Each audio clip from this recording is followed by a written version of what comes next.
This time of year, I think more often than not, we are concerned with others and the things that are happening with others. It's the time of year because we know what is happening in our own lives. This afternoon, we're going to meet a young man and his father who have, in essence, brought new meaning to brotherly love in the city of brotherly love, Philadelphia. I'd like you to offer a nice welcome, please, to Trevor Ferrell and his father, Frank Ferrell. First of all, I would like to welcome both of you to the show. And before we begin even talking, there was a letter found, and this will kind of explain what we are all about today. A letter found in your car, anonymously left there. And the letter states that last night in my loneliness, poverty, and utter despair, I could have ended it all. I had reached the dregs of human suffering, having lost both my wife and son. I had long ago given up, and there I was, a street person, a person I had often looked upon with uncaring eyes. And suddenly there was a little boy standing in front of me with the face of spring who gave me a respectful, "Here, sir, I have a blanket for you."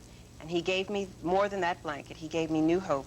I fell in love with a little boy named Trevor, and at the same time I fell in love with life again, which is just, first of all, a beautiful feeling and a beautiful description of the things that have happened. Trevor, I know you have been working with what we would commonly call the street people in Philadelphia, and I'm wondering how this all began. At 11 years of age, I know you're 12 now, but how it happened? Well, I was watching TV one night, and on the program I was watching, I saw street people, and I felt sorry for them, and I didn't think they would live here in America. Mm-hmm. So I went down to my dad and showed him on the piece that was on TV, but by then it was turned off. Mm-hmm. So I asked him, let's go down and help them. And after a few minutes of begging, he did take me down. And we saw a man on 15th and Moravian, Mm-hmm. and I gave him a blanket and a pillow. And I said, here's something for you. And he said, thank you very much, God bless you. And that really made me feel good. I could imagine that it would. Frank, what was your reaction when Trevor first came to you and said, "Dad, you have to see this," or "I want you to take me to these people"? Well, at first I ignored Trevor, and then he kept pleading and begging, as kids do. "Come on, Dad, please, Dad." And somewhere along there, I started thinking, a light went off. Maybe I ought to take him down and let him see that there's another side to life. Not everyone has the things that he has. Not that we're very affluent, but in comparison to the inner city, Sure. we do have a lot of things to be grateful for. And I thought I'd take him down there and show this squirt a lesson. But it turned out, if anything, I came back the student and he was the teacher. And the recipient of that gift was so grateful, and it moved us so, Janet, his mother, and I, and we just had to go back again. And now it's a every night affair. Yeah, I can imagine. Now, Trevor, this was it winter when this happened, when Yes. it started? December 8th last year. Okay, so you started, the first person you came across, you gave a blanket. How else have you helped people? Do you stand and talk to them and share other items with Well, I them? talk to them, give them food or clothing or whatever they need. Okay. I can give them. Were you ever afraid? Were you ever afraid of them as you approached them? The first night I was scared, but not anymore. I see there's nothing to be scared of. Okay, now I know a lot of other people see them and think, there's something wrong with these people. I shouldn't really approach them. It might not be safe. And I imagine, Frank, that maybe even that might have gone through your mind. Yes, it went through my mind more than once, and we've been criticized for exposing a youngster to something that's not very nice. Some people are not nice. I caution all children not to go out on their own and start doing something like that. They should be with a parent. But we feel safe, and we openly, now you would look at us perhaps as being fanatics, but we go down now and openly embrace people that a year ago I would have. The Ferrell family, and on Trevor in particular. And I'd like our audience at home to see, actually, Trevor at work in the streets of Philadelphia. Now, of course, these are the people who you found, and Trevor is approaching them. Trevor, have you become friends with some of these folks? I mean, you see the same people over and over again? Yes, I have become friends with them. I see them I see them every night, and I talk to them, and they talk to me. And it's fun. What about the food? You're providing food.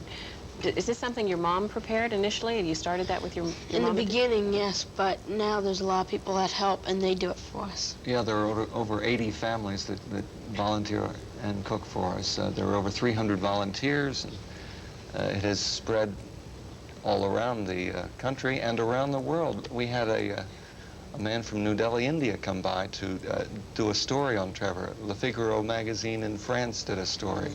Harper and Row has purchased the book rights. They're in the midst of writing a book. There's going to be a movie.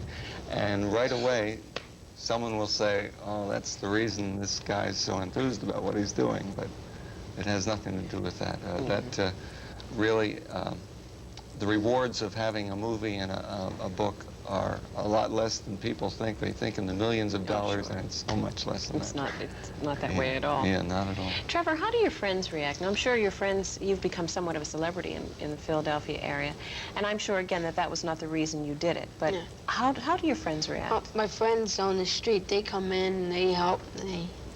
They have fun. And they do what I do. They just go down and help and do the thing I would be doing.